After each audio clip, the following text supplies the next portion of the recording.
مدینہ منورہ میں تھا، مجھے ایک دوست کہنے لگا مولانا کہاں پہ بیٹھے؟ میں نے کہا مسجد نبی میں۔ کہتے کون سی جگہ؟ میں نے کہا مسجد نبی کا سین ہے جہاں چھتریاں بنی ہے، اس میں تو مسجد نبی کے اس طرف منہ کر لے کہ جو قبلے کی مخالف سمت ہے، وہ 1 اور 2 نمبر صدور ہے، میں اس کے نیچے بیٹھا ہوں، وہ دونوں لڑکے آگے، ایک تو میرا محبت والا میرا عقیدت مند سنی نوجوان تھا، اور ایک میرا مریض تھا۔ جہاں پہ ڈاکٹر جائے تو مریض آیا کرتے ہیں، کبھی دوائی لینے کے لیے اور کبھی شرارت کرنے کے لیے۔ وہ میرا مریض کہنے لگا یہاں کیوں بیٹھے؟ میں نے کہا میری وجہ، میری مرضی۔ کہتا ہے وجہ بتا دو نا۔ میں نے کہا نہیں بیٹا، میں تجھے بتاتا نہیں ہوں، میں کہتا ہوں وجہ دکھا دو نا۔ ارے بتانا اور ہے، دکھانا اور ہے، کیا مانا؟ میں نے کہا اٹھا اوپر نگاہ، جہاں پہ سطور ختم ہوتا ہے ڈاٹ شروع ہوتی ہے، یہ آگے کیا لکھے؟ کہتے جی نعمان بن ثابت۔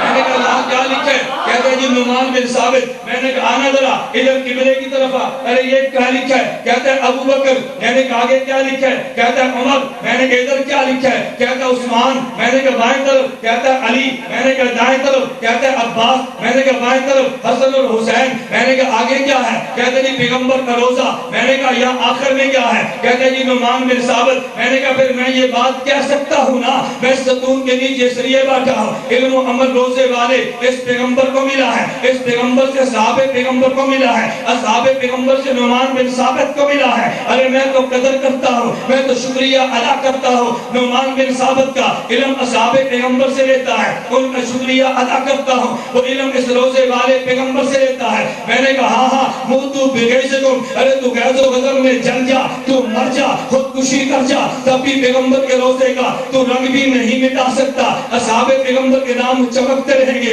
ان کی چمک کو تو کھرچ نہیں سکتا۔ میرا نعمان بن ثابت بھی دھمکتا رہے گا، اس کو تو نہیں بدل سکتا۔ مدینے میں آج پیغمبر کا روزہ ہے، اصحاب پیغمبر کا صبح ہے، نعمان بن ثابت بھی چمکتا ہے۔ پھر میں کہتا ہوں نا میں نعمان بن ثابت سے صحابہ تک پہنچا ہوں، ارے صحابہ سے پیغمبر تک پہنچا ہوں، اس لیے پیغمبر میری منزل کا نام ہے، ابو حنیفہ میرے راستے کا نام ہے۔ میں کہتا ہوں ہم نے ابو حنیفہ کو راستہ مان کے پیغمبر کو منزل مانا ہے۔ وہ میرا مریض کہنے لگا، کہتا حضرت یہ بات تو سمجھ آئی۔ میں نے کہا تو مان بھی تو لینا، اگر مانے گا تو اگلی بات چلے گی۔ میں آج بھی جنگ میں کہتا ہوں اگر کوئی غیر مقلد مانے جنا ہو، اگر کوئی انگریز کا ایجنٹ موجود ہو، ارے جس مولوی کو تو نے مانا ہے اس مولوی کا نام مسجد نبی کی لیٹرین پر بھی موجود نہیں ہے، اور جس کو امام میں نے مانا ہے اس کا پیغمبر کے روزے کے سامنے مسجد نبی پہ ستون پہ نام موجود ہے۔ تو بتا میں تیرے ملا کو مانوں یا اپنے نعمان بن ثابت کو مان دوں؟ وہ آج بھی پیغمبر کے روزے کے سامنے ہے، قیامت کو بھی نبوت کے عہدے کوثر پہ ہوگا۔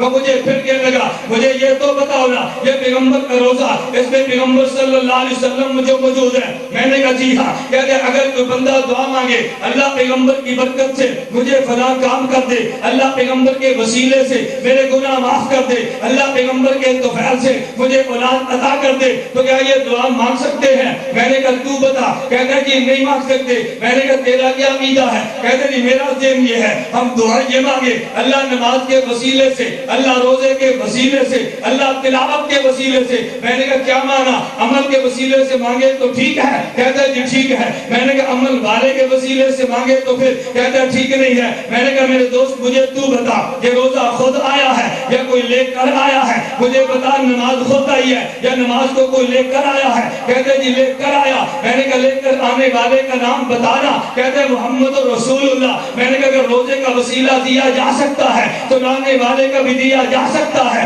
اگر جہاد کا وسیلہ دیا جا سکتا ہے تو جہاد لانے والے کا دیا جا سکتا ہے۔ میں نے کہا مجھے تو بتا تو نے نماز کا وسیلہ کیوں بنایا ہے؟ کہتا ہے نماز سے اللہ کا قرب ملتا ہے۔ میں نے کہا روزے کا وسیلہ کیوں بنایا ہے؟ کہتا ہے اس سے اللہ کا قرب ملتا ہے۔ میں نے کہا عمل کو وسیلہ کیوں بنایا؟ کہتا ہے یہ اللہ کا قرب ملتا ہے۔ میں نے کہا ایک عقیدہ تیرا ہے اور ایک میں عقیدہ میرا ہے۔ میرا عقیدہ یہ ہے نماز سے قرب ملتا ہے، ضرور ملتا ہے، روزے سے قرب ملتا ہے، ضرور ملتا ہے، لیکن امام کے بعد خدا کی قسم جو قرب پیغمبر کے وجود سے ملتا ہے وہ نماز سے بھی نہیں ملتا، وہ روزے سے بھی نہیں ملتا۔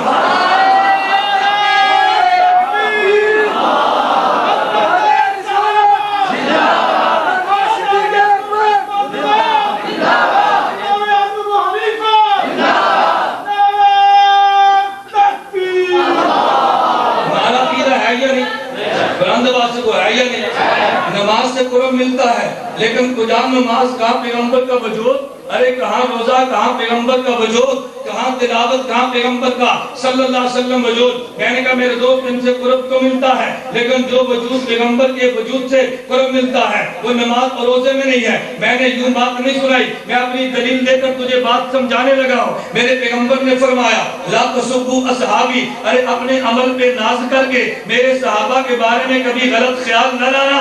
ارے وجہ یہ ہے کہ تمہیں تو قرب نماز سے ملے گا، تمہیں تو صدقے سے ملے گا، ان کو تو میری صحبت سے ملا ہے۔ اور ان نمازوں کا قرب کجا اور میرے وجود کا قرب کہا ہے۔ صدیق کو قرب ملا ہے لیکن میرے وجود سے ملا ہے، عمر کو ملا ہے تو میرے وجود سے ملا ہے۔ یہ ساری اعزازی چیزیں ہیں۔ اگر نماز نہ ہوتی یہ تب بھی صدیق تھا، اگر روزہ نہ ہوتا یہ تب بھی صدیق تھا۔ اس کے لیے تو میری صحبت ہی کافی تھی، کیونکہ عمال کیا تو بہت اچھا کیا ہے۔ اس لیے ہم کہتے ہیں کہ پیغمبر کے صحابی کو معیار حق ماننا، کبھی صحابی رسول پہ اعتراض نہیں ہو سکتا۔ ارے وجہ یہ ہے کہ اگر تو اعتراض کرے گا یا عقیدے کی وجہ سے کرے گا یا عمل کی وجہ سے کرے گا، عقیدے کی وجہ سے بھی پیغمبر کے صحابہ پہ اعتراض نہیں ہے، ارے عمل کی وجہ سے بھی پیغمبر کے صحابہ پہ اعتراض نہیں ہے۔